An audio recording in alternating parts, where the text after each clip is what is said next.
So you don't have the light switch? Not on my. I don't know how the audio is gonna. Can you hit recording?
There's one handheld mic that they're gonna have to share.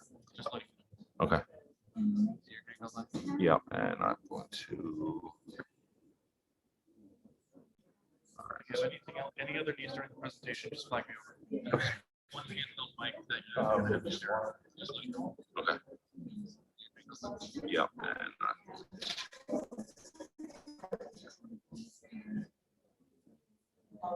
If you have anything other needs during the presentation, just flag me over. One handheld mic that you're gonna have to share. Just like. yep,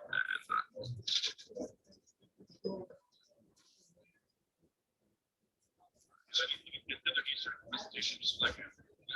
One handheld mic that you're gonna have to share. Just like. We're going to go ahead and start now.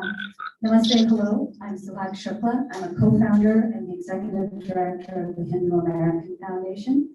Thank you for joining us today. The Hindu American Foundation is an independent, nonpartisan, nonprofit civil rights and human rights advocacy organization. We work on a range of issues dealing with civil rights here domestically as well as human rights internationally. And we're glad to have you join us for this important conversation. Before we get started. Hello? Okay, there we go. Before we get started, I'd like to start with an invocation.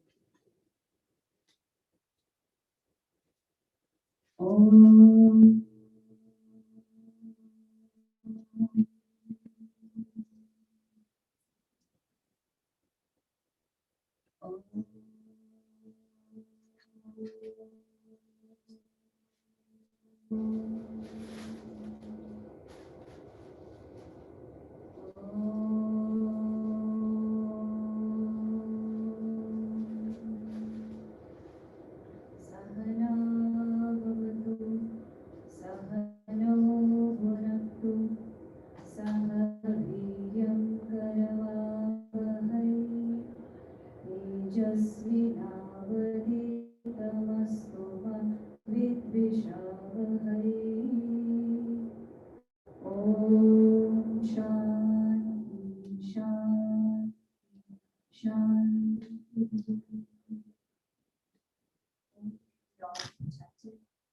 May we all be nourished.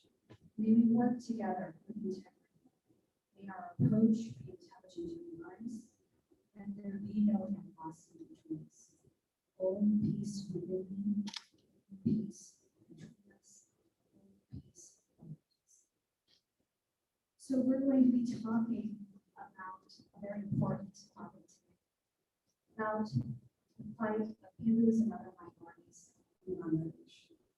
So today we're focused not just on remembering those who survived the 1971 Bengali Hindu genocide, but also highlight how the persecution that began 50 years ago continues to reverberate for not just Hindu minorities, but other minorities in Bangladesh.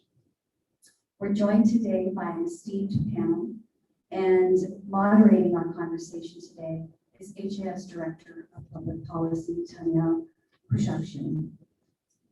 He serves as the chairman of the International Religious Freedom Roundtable South Asia Working Group. And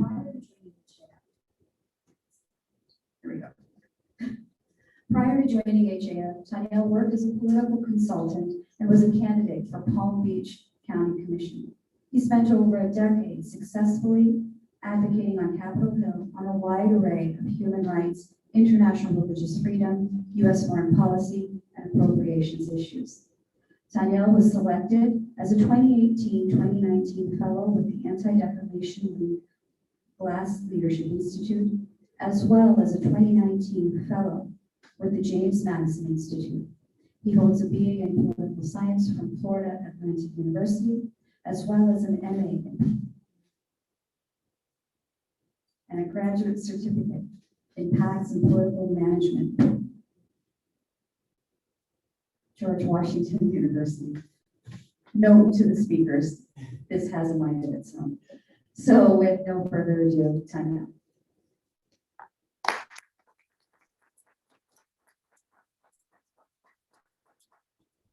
Thank you. Can everyone hear me? Great. My name is Panelist. It's great to be here to talk about what happens in a country that is founded on the ashes of genocide, and where we are today, 50 years later. This is the 50th anniversary, not only of Bangladesh's independence, but of the 9-month genocide, which is really interesting to me as an Armenian American and descendant of genocide survivors, because I will admit that I didn't know too much about what happened in Bangladesh when I first started working at HAF a couple years ago. And I'd heard about it, but I didn't know the gravity, the scope, the depth, and it brought back a lot of memories for me personally. And then I found something really interesting too when I read Gary Bass's book, The Memoirs of the Ambassador to Bangladesh, the U.S. Ambassador to Bangladesh, Archer Blood, which the name can be more ironic, who contested and objected to U.S. policy regarding U.S. relations with Bangladesh at the time, in the middle of the genocide as it was unfolding. And that reminded me of Ambassador Henry Morgenthau, who was the ambassador of the United States to the Ottoman Empire, and how he objected to U.S. policy with regard to the Ottoman Empire at the time while that genocide was happening. So it was kind of interesting to discover that there was basically a Hindu ambassador Morgenthau. There was another U.S. Ambassador that stood up for human rights, for religious freedom, and for the independence of the people who want to determine their own destiny. So I'm going to stop there and let the panelists present what happened in 1971, what's happened since 1971, and what's going on in Bangladesh today regarding religious freedom.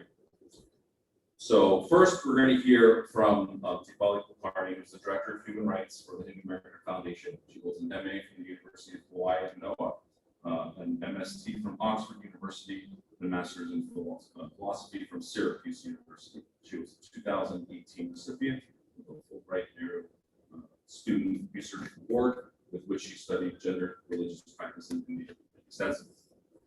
Our second speaker will be Dr. Sachi Dastidar, who's a distinguished professor at the State University of New York, and founder and chairman of the board of the India Subcontinent Partition Documentation Project. He comes from a refugee family from what was then East Pakistan, Bangladesh, and has devoted his life studies to the partition of India and the subsequent changes in India, Bangladesh, Pakistan.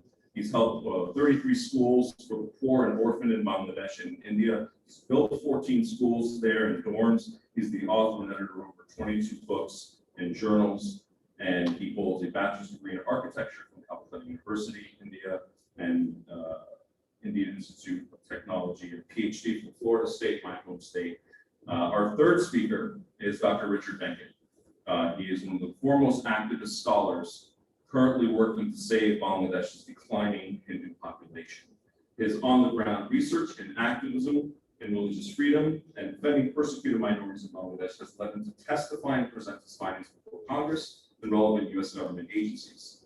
He is a distinguished writer and author of A Quiet Case of Ethnic Cleansing: The Murder of Bangladesh's Hindus, which provides verified evidence of anti-Hindu atrocities in Bangladesh, the government's complicity in them, and the rest of the world's deliberate silence. He holds a doctorate from the University of Pennsylvania and has held numerous boards, positions, and faculty positions, and he has served as an expert witness in U.S. asylum cases. So he's actually working on some of these things that are happening right now. So I will turn it over to Deepali to start. I will manage the slide deck, so look at her, or look at me at this point, and the presentation, and we'll get started. Deepali, please. Thank you, Tanu. Article 2 of the Genocide Convention states that, among other things, genocide means, quote, any of the following acts committed with intent to destroy, in whole or in part, ethnical, national, racial, or religious group as such, killing members of the group, causing serious bodily harm to members of the group, deliberately inflicting on the group conditions of life calculated to bring about its physical destruction in whole or in part. More. I'm going to give a very brief history of the genocide in 1971 today. And so before I start, I want to give the caveat that the issues on the ground are far more complex than that which can be summarized here. And I hope you will use our web portal, which I'll introduce a little later, as a resource to learn more about the genocide from many different perspectives. Genocide does not begin all at once, but entails a gradual shift of thoughts, practices, and laws, which normalize violence against a group over time. As we all know, as we look back at the history of these atrocities across the global landscape. Between the 1947 partition and the 1971 partition of Pakistan and Bangladesh, there was consistent systemic and physical violence against Hindus. Precipitants of the 1971 genocide include anti-Hindu pogroms and an attempt to make Urdu the national language of all of Pakistan to the disadvantage of Bengalis and other groups that do not speak Urdu. Additionally, more than 300,000 people in East Pakistan died in the Bula cyclone on November 11, 1970. West Pakistan declined to send aid, leading to even more death. All of this fomented a movement for the secession of Bangladesh. After a democratic election on December 7, 1970, Sheikh Mujibur Rahman of the Awami League won an overwhelming majority of seats, 167 of 169. The Awami League campaigned to form a separate country of Bangladesh, which would have led to the peaceful secession of East Pakistan from West Pakistan. On March 26, 1971, Bangladesh planned to declare independence. So on March 25th, in the late hours of the night, in anticipation of this event, and in a show of force, the Pakistan military began Operation Searchlight, the first military action to suppress the Bangladeshi independence movement. This began the 10-month Bangladesh Liberation War. On the first night, the Pakistan Army targeted Hindu neighborhoods and villages, starting first at Jagannath Hall, a Hindu dormitory in Dhaka University. Between 5,000 and 100,000 people were killed in the first night. The then U.S. Consul General in Dhaka had this to say about the beginning of the genocide, quote, "They were not political refugees. They were just poor, very low-class people, mostly Hindus, who were very much afraid that they would be killed solely because they were Hindu." In the end, approximately 3 million people were killed, but much research is needed to actually understand the scope and depth of the violence that occurred and to understand the number of those that were actually killed. In addition, at least 200 to 400,000 women were raped during those 10 months. Many were continuously raped in rape camps for weeks or months at a time, with limited food, ability to move freely, to even bathe. And afterwards, they were outcasted from their communities.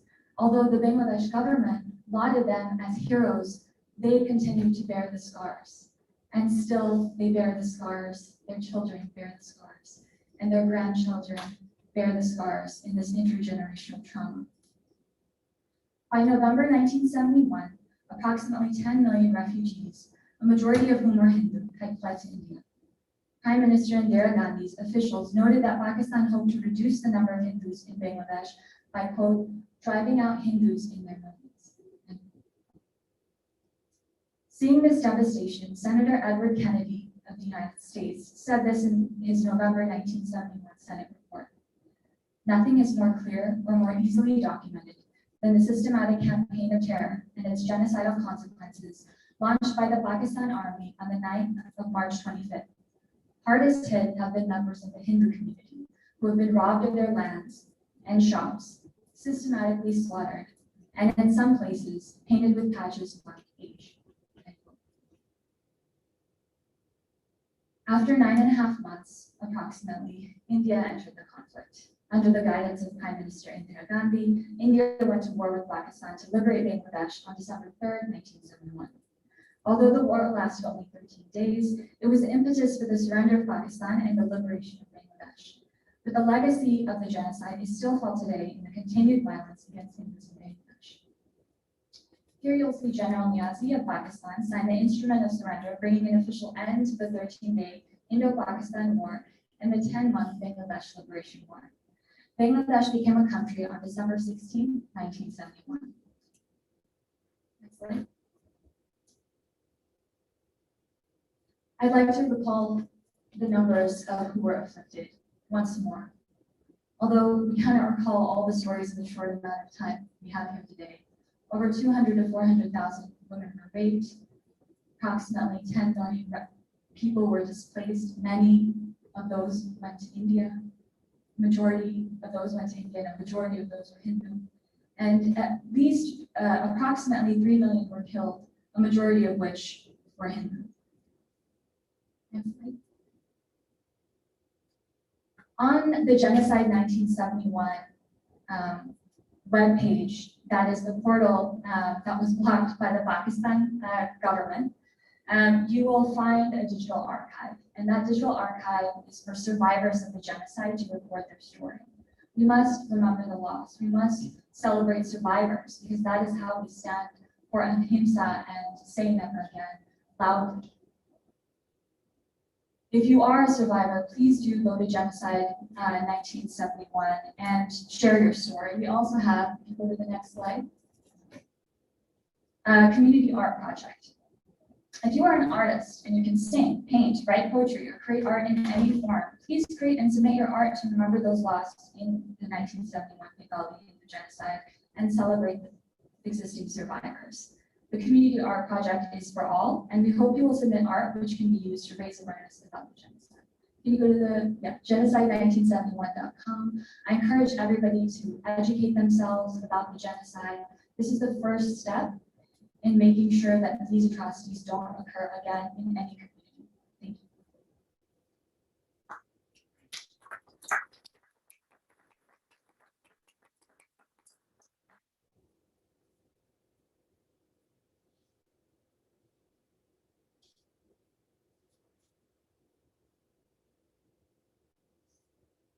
Start.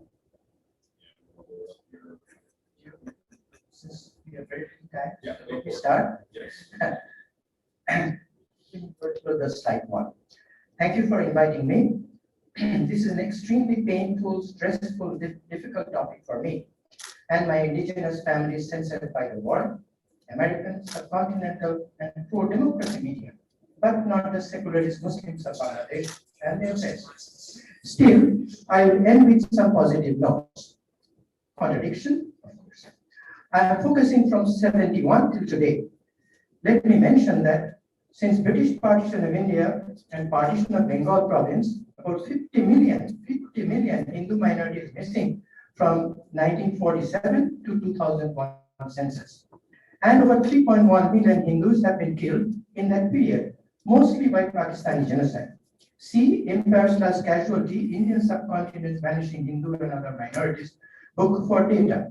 Yet Pakistan and rest of the world have protected the killers and cleansers. Bangladesh wants to prosecute killers. I am with Bangladesh. But let me briefly remind you of Pakistan era. Slide 2. Bangladesh independence started, as you heard from her, with killing of Hindu students and staff at Dhaka University. These pictures taken by me. Slide 3. Destruction and mass killing at 19th century Ramna Kali Mandir in Dhaka. I'll come to that. Slide 4. Remind us the word, slide 4 reminds us that extermination of Hindu was used in 71. Slide 5 reminds us how a church gave away 85 Hindus for slaughter by Pak army. No one says sorry for that. Tiny Christian and Buddhist minority were not killed in 71. On the very first year after 1971, Bangladesh independence, during the presidency of nation's pro-secular father, Mujib, there were attacks on puja, celebration of our mother Durga. Thugs were not arrested. Slide 3, back to 3. No one knows why Father Mujib bulldozed the remainder of the 9th century Ramna Kali Mandir of our black mother Kali. That was destroyed by Pakistan army, killing over 100 priests, devotees and poor sheltered there. Commission was headed by an attorney, Khan, a Muslim. Christians and Buddhists, as I mentioned, were not attacked them. But secular Muslims were. Slide 6. In 75, when the father of his family were massacred, institutional oppression of indigenous Hindu minority and apartheid began, like Pakistan era. Killers of Sheikh Mujib then changed the constitution, deny Hindus equal rights, led by Bangladesh dictator General Zia. Although 90 to 95% of victims of Pakistan army and Bengali Islamist genocide at Bangladesh independence were Hindus. Our homes, shrines, deities, and businesses were destroyed or confiscated. Post-1971 confiscation of Hindu ancestral land, businesses, religious properties continued via Pakistan Enemy Property Act, which allows confiscation of indigenous Hindu land without notice and compensation by declaring Hindu minority as enemy of state. They just have to do that.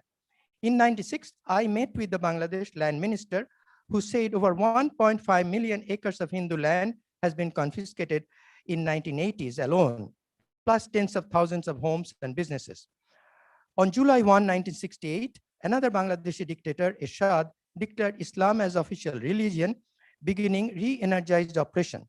Ershad and other Islamists want India to remain secular so that colonization of India by anti-secular Islamists and Islamist cleansed minorities can continue, like my families. Slide 7. I was a first-hand witness of 1990 and 1992 pogroms. When I traveled from village to village, for no reason, tens of thousands of Hindu homes were burned, properties confiscated, forcefully converted, shrines destroyed and desecrated. I saw 6 shashans, cremation areas, destruction. I can go on what people told me what Hindus should do if they die. Slide 8. Hindu minority paid with their lives for America, Europe, and more. As you know, destruction of 9/11 brought pride among many Muslims, including Bangladeshi. In October of 2001, pro-Islamists came to power in Bangladesh with that pride. A large number of Hindu homes were torched and individuals abused. Noted journalist Shahriar Kabir, a Muslim, edited 3,000-page, 3-volume book highlighting atrocities. You see the cover of the book. Dr. Taslima Raslim, a Muslim, wrote a book called Lajja or Shame, highlighting plight of a Hindu family for which she was driven out of her country. Even Bangladeshi Indian Hindu refugee run communist Marxist government of India and West Bengal state drove her out of the so-called revolutionary city of Calcutta. The first building we built in Bangladesh for the poor in 2001 came under attack. I visited many places after 2001 pogrom. I met with a member of parliament to protest the pogrom and attack on the new building. The other picture you see is Jatibhanga village, where Pak army killed at least 3,800 married Hindu men, making their wives widows for life. This is a yearly memorial service that you see after 1971. Slides 9 and 10 show Bangladesh Hindu minority come down from 22% in 71 to barely 8% now. The loss of population is larger than 160 nations and territories of the world. Who showed any concern? Bangladeshis, Muslims, Indians, Americans, Europeans, UN? How many articles New York Times, London, or LA Times wrote? Slide 11. Because of lack of time, I'll just show a few recent examples of hundreds of such atrocities take place each year. Why don't we support pro-secular forces? This is an example of Birojbala Devi, dark poor family. She was ordered to go home. Her property was not larger than this. When she said, why should I go to India? I don't know it. She was cut into small pieces, 7 of them, while everybody's watching, so that they could be stuffed in a drum. So when I reached Dhaka, a Muslim friend of mine rushed to that place to say, please offer a prayer there, which I did. So this is cutting pieces into everybody's watching. So why didn't you rebel? Next is Shrikanta Lakshmi, slide 12. This is a boy who touched my feet. He was ordered, his father was ordered to give his land, 400 year of home, free of charge. When they said, why?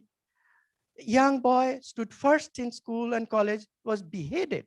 Head was sent to the mother, saying this happens to Hindus.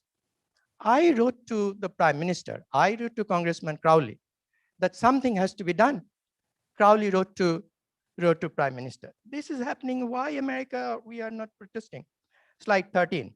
Nikhil Talukdar, Gopangal. On the same time where we had George Floyd, this Talukdar was murdered by a police. Not one was arrested.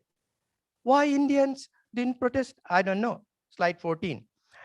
Murti destruction and confiscation of land. It goes on. Slide 15 is 2014 and 2012. Temple destruction and land confiscation go on. Slide 15. In the past December 2020, as France president said he will protect speech in an entire Hindu village was set on fire with 100 homes torched and 3 temples destroyed plus more. Did France or West come to rescue? Why not? Why should our families pay for their statement? Our lives not matter? Personally, I help secularize self. Slide 16, this year, 2020, another Mandir temple destruction. Slide 17, confiscation home by enemy property. This is the guy whose idea brought Bangladesh. His property, he was beheaded, his Pakistan army, he and his son was tortured, killed. Then Bangladesh Sarkar after independence declares his property enemy property. For me, it would be like George Washington's property, home declared enemy property in America. Nobody protests. This is why this is happening. 18 and 19, we have some books. I brought a few copies of books and journals. If anybody wants, please let me know.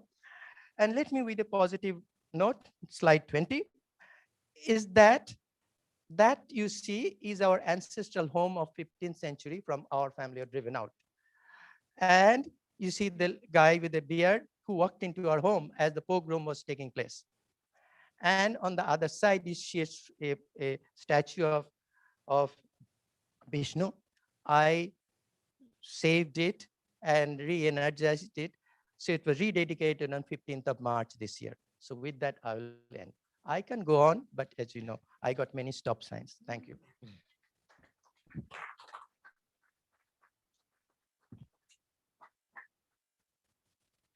Richard, go ahead. My colleagues have done an excellent job, and I thank them for that. And I also thank the Hindu American Foundation for giving us all an opportunity to learn about this terrible situation, but more importantly, to do something about it, because in the end, isn't that the only thing that really matters? So I'm not going to talk that much about atrocities. I'm really going to focus on our problem. That's right, our problem. Because you heard from our colleagues, this quiet case of ethnic cleansing has been proceeding apace for decades with the international community, including my great country, the United States of America, sitting by in silence. For those of us who have families that survived other Holocausts and genocides, and those who didn't, we have to be absolutely appalled, and that we can't sit by idly with them. We can't sit by with them and like them be okay with the murders, the gang rapes, the child abductions. I've been going to Bangladesh for almost 2 decades on the ground, villages and cities. These things occur regularly every day. I've seen them for myself. And it seems that the diplomatic corps is more concerned not to anger Prime Minister Sheikh Hasina and her minions than with stopping the slaughter of the innocents. So as I said, I'm not going to talk much about atrocities, but I do want to give you just a taste of what it's like to be a Hindu in Bangladesh today. I left Bangladesh about that far before the pandemic. And though I haven't returned, I maintain daily contact with my associates and my contacts at all levels of Bangladesh society. And I took a close look at Bangladesh's first lockdown period, which ran from the end of March to the end of May. And what I found was absolutely appalling, but not surprising. In that 66-day period, the numbers, 66-day period, I was able to document, and I used very rigorous standards, I was able to document 85 serious multi-crime incidents targeting Hindus. Again, 85 in 66 days. While the government of Bangladesh enforced social distancing and other infection reducing methods, it didn't do so when they were violated to attack Hindus. Now, the United States has a good deal of leverage and actually do something about this. And that's what I want to talk about. And that's what I bring to Capitol Hill. Last several years, Bangladesh has undergone something of an economic miracle. Really amazing what's happened with them. But that economic miracle is dependent on just a few things. And I want to talk about two of them that we have a great deal of responsibility to do something about. First, that economy is driven, the engine of that economy is the export of their garments. And guess who their biggest customer is? That's right, us. I'm sure you've all seen shirts with the labels made in Bangladesh. And that drives our economy. And every time we buy one of those, and I've stopped, every time we buy one of those, we are supporting ethnic cleansing. We are supporting the destruction of Hindus and Hinduism. By the way, Dr. Abul Barkat, one of the most renowned scholars at Dhaka University, and not a Hindu, has predicted if things don't change, Hindus will be gone from Bangladesh before mid-century. So it's not hyperbole when we talk about this stuff. But we can do something about it.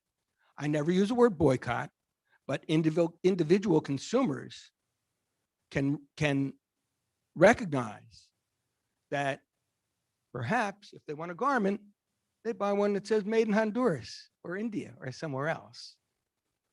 Perhaps at some point, trade sanctions are appropriate, but that's a little bit down the line. One way or another, we should take a moral position and stop this slaughter, which is what it is. When I looked at that lockdown period, I saw all those things. I mentioned murders, gang rapes, child abductions, and some incidents so horrendous, as Sachi described, you could only call them pogroms. And yet they go in. Not one of these crimes, not one, was prosecuted and punished by the government of Bangladesh. And that's their complicity. And the fact that we never raise it with them, though you got to figure if I can find it. Certainly our CIA and government with much greater resources knows the same thing. Without us doing anything about it, that makes us complicit as well. But that's the first element. The second element of their economy that we have a lot of leverage over is, do you know that Bangladesh is the #1 country in the world for providing and receiving money for UN peacekeeping troops, more than anyone else. I don't know if you know that. And by the way, who pays for them? I know I do, and you do, and you do, and anyone who pays taxes in the United States is essentially funding this money and also helping Bangladesh employ a whole lot of people. Now, we don't have to send in the Marines. And although I'd like to see trade sanctions, I'd like to see us do something at the UN to say, geez, why are we paying people to keep peace over there when they can't keep peace at home? But we don't have to do that. If they know we're serious, they will act. I'll give you a good example. I was in Dhaka during the 2007 military coup. And afterwards, I asked several of the military leaders why they finally acted. And to a man, they said to me, they acted because they were afraid that they would be barred from providing peacekeeping troops. I heard that again and again and again. That was a military coup. If that prospect can lead to a military coup, if they think we're serious, I think we can save lives together. So I'm hoping that that's what results from what happens here today. And I want to close by reminding everyone of something. Former President Bill Clinton has said multiple times that the greatest regret of his presidency is not acting sooner in Rwanda, and that if he and his international partners acted when they had the information, they could have saved 300,000 lives. Imagine that. Now, I'm sure none of us want to be sitting here a decade or two from now, wringing our hands and saying, gee, if we only acted sooner. Thank you.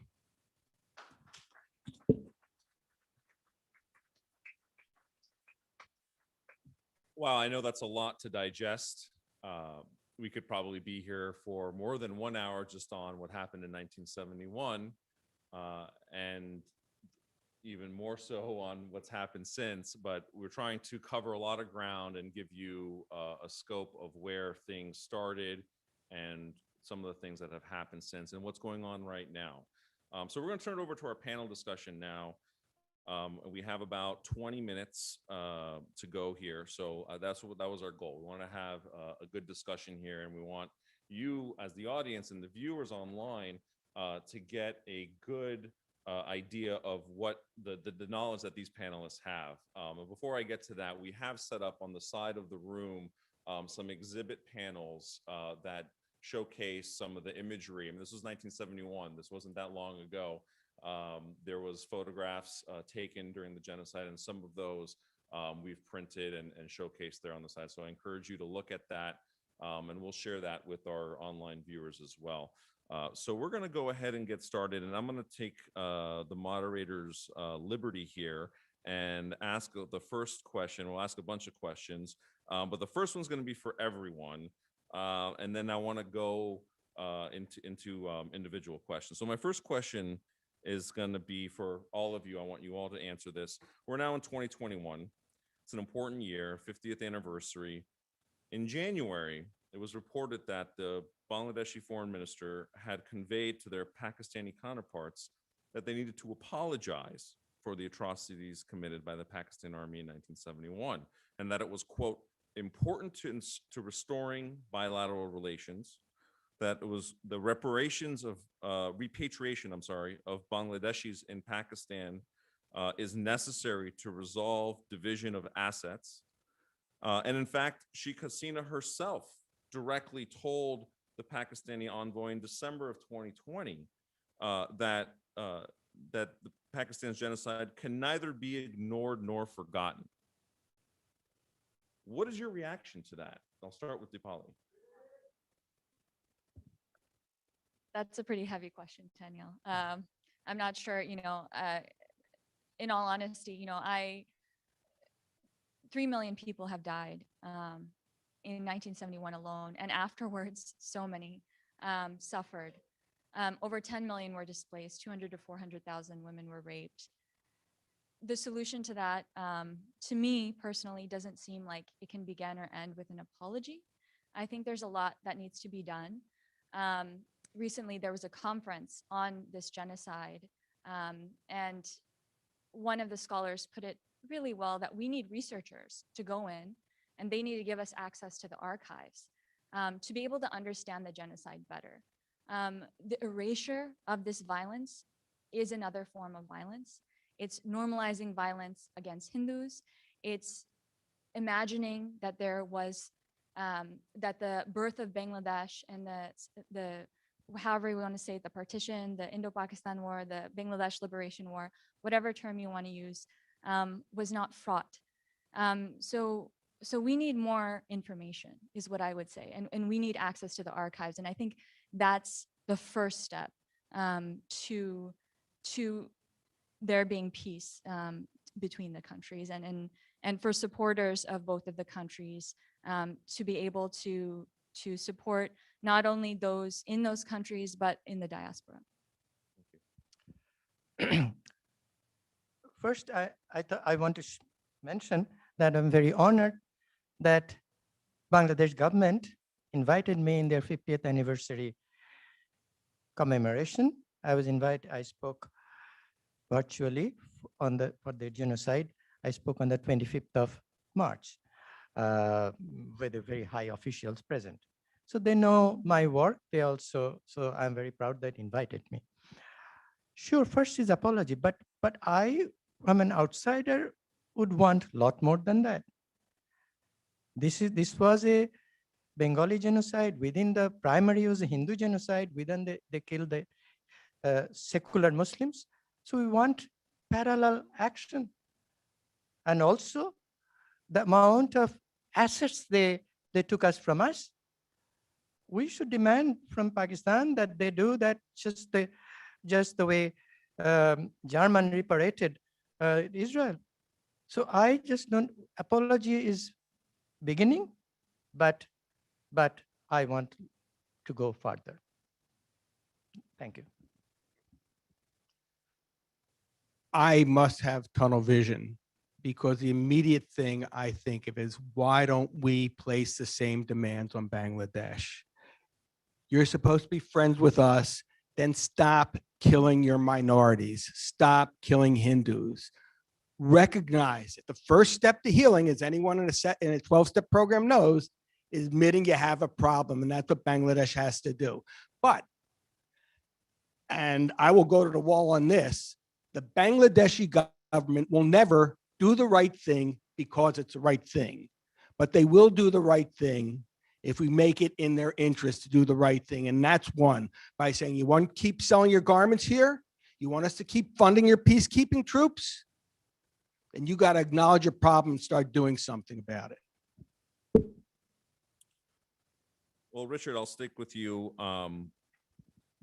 Well, isn't the current Awami League ruling party preferable to us? And I say the collective us here in the West and human rights activists, but isn't the ruling Awami League, preferable as opposed to the Nationalist Party of Bangladesh, which has had terrorists in their coalition the last time it governed? If they're out of office, I mean, it's kind of the devil you know and the devil you don't know. And I know we're getting to the geopolitics here, but that's also part of what this discussion, and I'd like to get your analysis of that. Oh, I have to tell you, and believe me, I've spoken with high officials in both parties. I'm really glad you asked that, because that is that's a false distinction that has been making the rounds in the West, including in Washington, for decades. There might have been a time when the BNP, or Bangladesh Nationalist Party, was associated with some of the groups in its coalition. But, and I'll give you just two examples of why that's crap. Dr. Albert Barkat, who I mentioned before, and again, let's remember, he is not a Hindu, but he is certainly one of the most respected and renowned professors at Dhaka University. He's done multiple studies on the Vested Property Act, which equates to the seizure of Hindu land. And it was very interesting. I read the study, and he breaks it down between BNP ruled areas and Awami League areas. And there's no difference, except who gets all the spoils. It depends who's ruling. It doesn't depend on whether there's a good party or a bad party. They both do the same thing. And I also can tell you that the BNP is so desperate to get back into power that they'll throw over more of the Islamists if they have to get that power. I'll also give you another example. I mentioned I was in Dhaka, the capital, in 2007. They were having elections, and around that time, Sheikh Hasina, then the leader of the opposition, made an agreement with the Caliphate Bangladesh Majlis, one of the most retrograde and radical groups in Bangladesh at the time. And the agreement said, you support us, we'll put you in our government. It's really about, it's about realpolitik. It's not about one party being good, one party being good, one party being bad. It's both two sides of the same coin. Thank you, Richard. I'm going to turn to Deepali next. Why should we remember the genocide in 1971? Wouldn't it be more useful for Hindus in Bangladesh if we focus just on the persecution that they're facing today?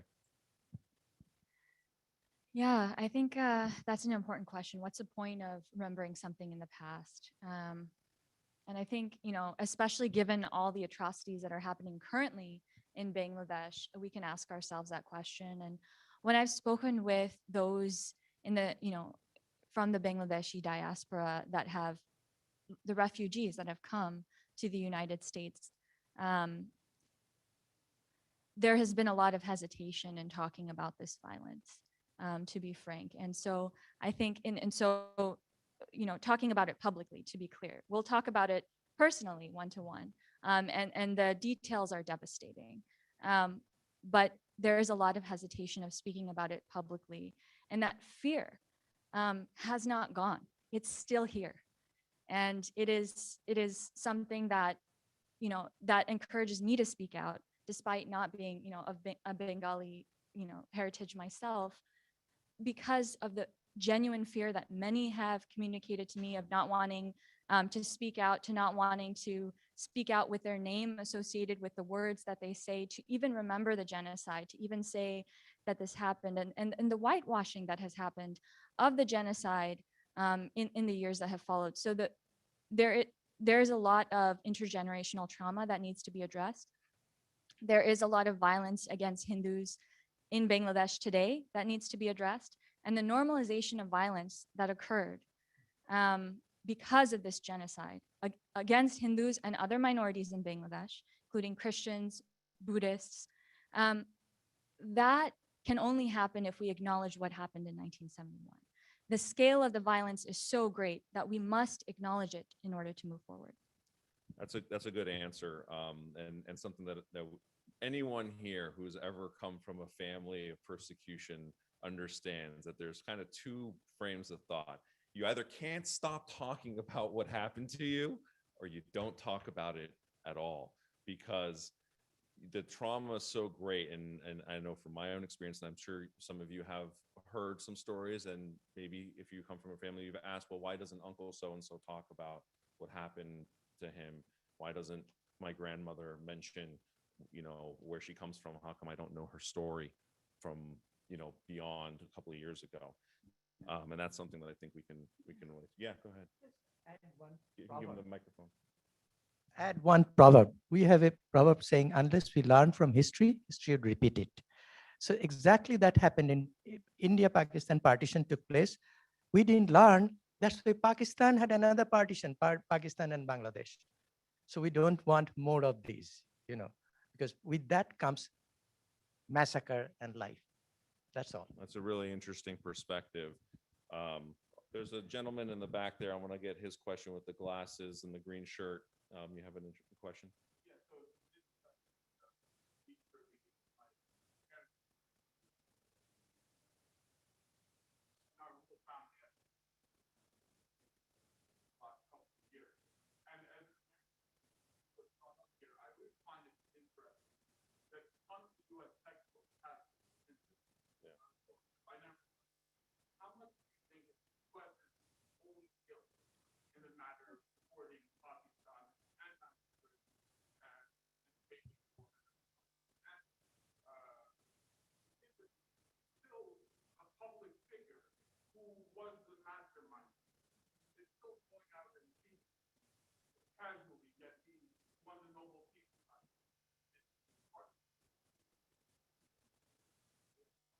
That's an excellent question. I'll open it up to the floor. Please use the microphone so our viewers online can I add? hear you. True, it's very important question. But I would ask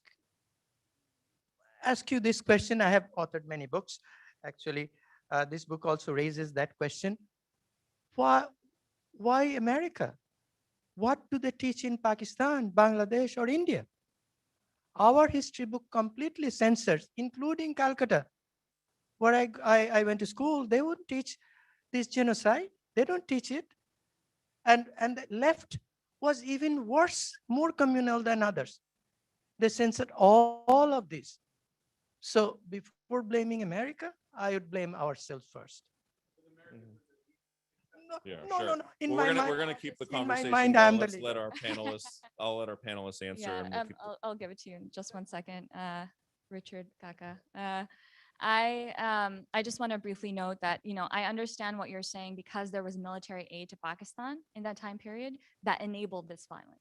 So absolutely, there is an element of, you know, being involved. And that's exactly what Gary Bass talks about in his book, The Blood Telegram. And it's something that definitely has not been included in American textbooks, but, you know, as Dr. Dasadar, aptly noted, it's been erased from history textbooks the world over. And I think that's an important part of the erasure of the violence, and why it's so important to bring attention to it today. And that leads into your first answer about needing more research. Go ahead, Richard. Yeah, okay. I wouldn't doubt that there's some of that. People certainly don't like to publicize the shameful parts of their history. However, you know, we've seen movements to change that. I want to mention something very general, and I have to tell you what happened to Hindus in Bangladesh very close to my heart. I mean, I'm there multiple times a year. But I know Hindu American Foundation regularly has to fight anti-Hindu textbooks. And some of the Jewish organizations, because I'm Jewish, some of the Jewish organizations, we also have to fight something similar. And a problem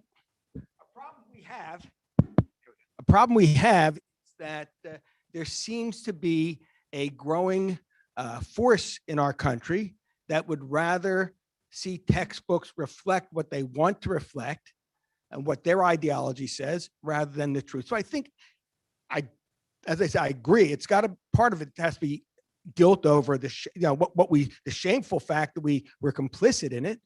But I think it's part of a big problem that we see in our textbooks. And I think we need to really think very hard about what it means that we would rather give our children false information than the truth, and what we possibly could be thinking about them too. Thank you, Richard, and thank you for your question. I want to say that, you know, two things that HAF does is education and advocacy, and as part of that, and actually as someone who walks into Congressman's office and has to talk about these issues, education is so important, because if that's done before I walk into that Congressman or Congresswoman's office, then that saves me a lot of time that I don't have to explain so much.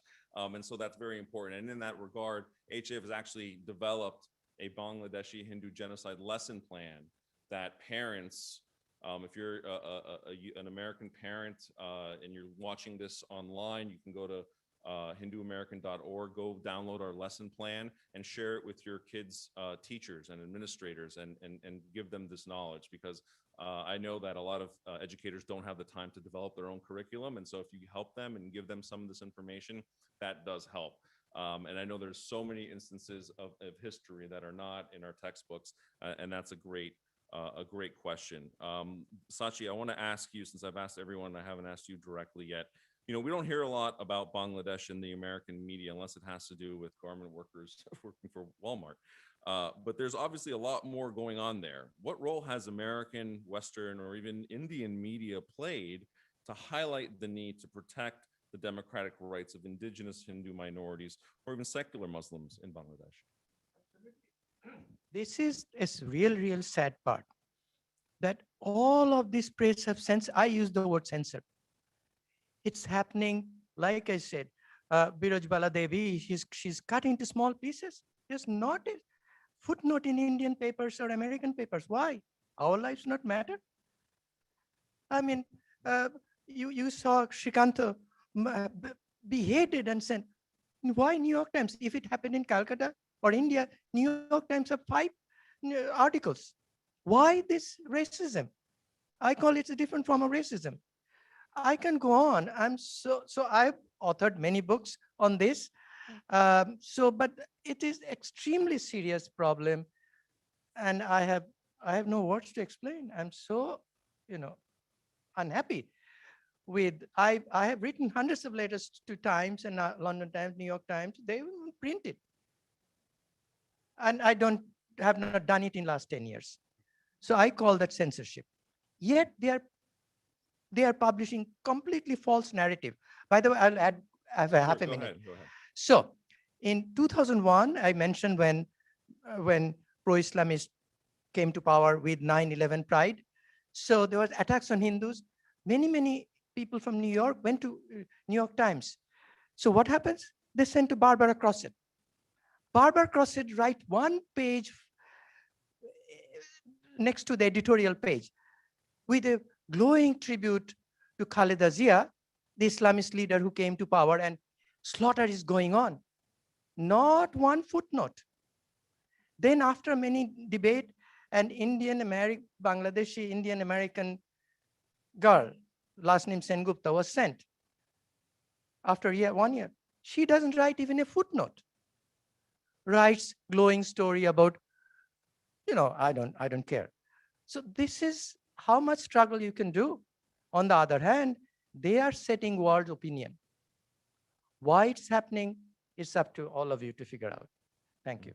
And I won't, well, yeah, I'll let you say that, but I want to point out, you may hear a lot of panels.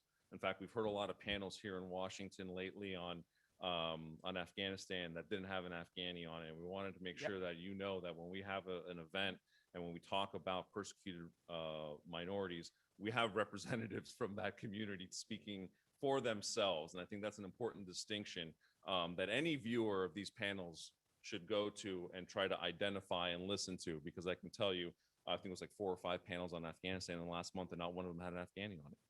So I want to thank you, Dr. Dasidar, for coming up here. But go ahead, Richard. He's a very good man. Just to give you a broader context, how it doesn't stop with the New York Times or with textbooks, show you how out to sea we are. And we got to look at ourselves, how out to sea we are. The most recent US State Department reports on religious freedom and human rights both identify Bangladesh as a serious violator. In December of 2020, remember this is 2020, an incredible show of bipartisanship. Both the House and the Senate passed anti-blasphemy law resolutions, which called out just a few countries, and Bangladesh was one of them. So we have all these people saying Bangladesh bad, Bangladesh bad, their issue. Yet, if you look at the recently released report by the U.S. Commission on International Religious Freedom, you can look high and low and you won't see Bangladesh. Not only is Bangladesh the only country once part of the British Raj that is not designated as a country of particular concern, it's not even on their special watch list. Tell me where the logic is in that. Either the left hand has no idea what the right hand's doing, or these reports are done for political reasons. I'll take the gentleman's question and then I'll end with one last, because we have about 4 minutes left before we conclude. I'm Peter Cook. I'm Executive Director of the New York City Council. Very interested in this topic today. I have no doubt that trust in that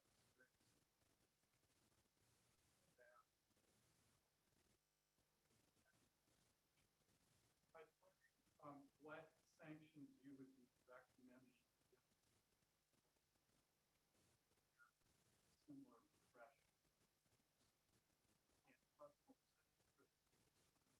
I'll take that question. Thanks so much. I think, in the 1971, Hindu genocide, there were a lot of victims, and at first the killing was indiscriminate. And, then, it was Muslims, Christians, Buddhists, Hindus. And then it was, at the same time targeted, and it was, and there's a lot of evidence of that. But in terms of, what is India doing? I think this fixation on India is, is very troubling. There are Christians in Bangladesh that are struggling today. So because we're focusing on Bangladesh, I'd rather ask about Bangladesh itself. I think the focus on India, it's one of there's only two Hindu countries in the world, India and Nepal. And there are many, many countries where, many minorities groups are persecuted. Certainly no government is beyond reproach. And certainly there are cases of violence in India today. But if it's an issue of comparison, then I think we need to be focusing on Bangladesh at this time because of the Christians, Hindus, and other minority groups that are facing daily instances of violence. So if we can just change our framing a little bit and make sure we're using the same measuring stick, no matter what country we're looking at, I think that'll change the conversation. I'm not sure if that answers your question, but there's a lot more we can talk about after this. We only have about 2 minutes Right. left. I just I have have one question I want to ask, so go ahead real a quick question back. I would like the people to talk about India to tell me over the last year, the last 10 years, how many Muslims and Christians have been slaughtered for their faith in India. And I guarantee you I'll have a lot more in Bangladesh and Pakistan in terms of Hindus. So again, as Dipali said, no one is perfect, no one's beyond reproach, and we absolutely should have. But if we are going to prioritize where we need to spend our political capital, I would say it's to save the lives of the innocents in Bangladesh. I think this is an important question you raised. I would love to be in the shoes of Indian Christians, Indian Muslims. I have been ethnically cleansed, over 50 million. How many Christians have been driven out of India? Or how many Muslims have been? Moreover, before I end, India has created three Christian majority states. How many states, Jewish majority or others, America has created? Besides those three, I support one orphanage in Mizoram. Mizoram, the group that has not been converted, they call Bruce, they were driven out by Christians and they declared it Christian state. And I go there, and the area what I support is a Buddhist area. They are complaining that they are not building a road there. Not only that, even in neighboring Meghalaya, which is a Christian majority, they have recent election, they have declared Hindus not to be able to vote. So before we do that, it becomes complicated because Sachi, I sorry. like to be in their shoes. Thank you. Sure. We all know that sometimes you have to take a lens off to look at what's really happening in these countries. And we hope that we've taken some of the lenses off and you've had a really good chance to look at what's happened in Bangladesh in the last 50 years. I'm sorry, I don't have any more time for questions. They're about to kick us out of the room here. Sure. Well, we'll take it afterwards with our guests. Please feel free to engage with us. Check out our slides. Visit our website, hinduamerican.org. And thank you. Namaste, everyone. I have two nonprofits that I head, some newsletters. If you want, please do take one. I'll be happy to.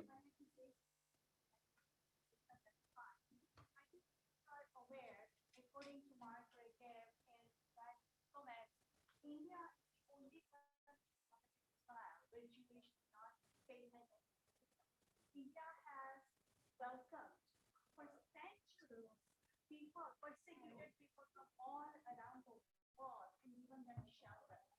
So you have to, when you look at India, you have to look at the tradition of how it has accepted it. Right now, Jewish have partified that in Jerusalem.